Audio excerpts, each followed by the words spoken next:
I'd acted in summer stock, and then Dorothy and I were married in Germany right out of school. I was in the armed forces in Stuttgart, and Dorothy and I met in college, got married in Stuttgart in 1959.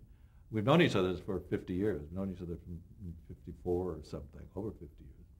And we, I was in the intelligence corps, like a junior spy in Stuttgart, and then kind of had civilian status, and then we joined the special services, and we started putting on plays and doing shows, and then came back. I was out of the service, came to LA.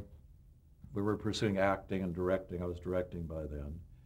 And Dorothy was always wonderful, saying, you know, you shouldn't forget about your design stuff. We had no money, had no possibilities, no, didn't know anyone. We were floundering around in Hollywood doing these little plays, and I'd do the sets. And I noticed every time I was acting, I was received pretty well, but it was always the sets. The critics would go, wow, very special sets, and the sets were terrific, and the sets made the show.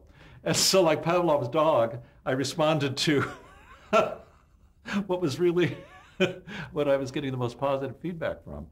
And so Dorothy at one point said, why don't you send some resumes out to some producers or something?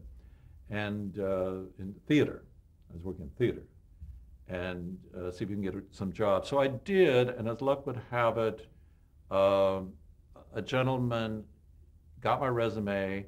He was working for the Valley Music Theater in Woodland Hills. It was a big, huge professional theater in those days.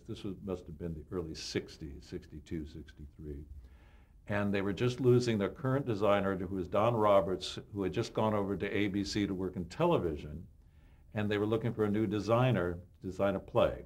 So I interviewed. It was a union job, my first. The play was a revival of Come Back Little Sheba with Shirley Booth and Sidney Blackmer. Now, they had both done it on Broadway. Shirley Booth was a legendary actress.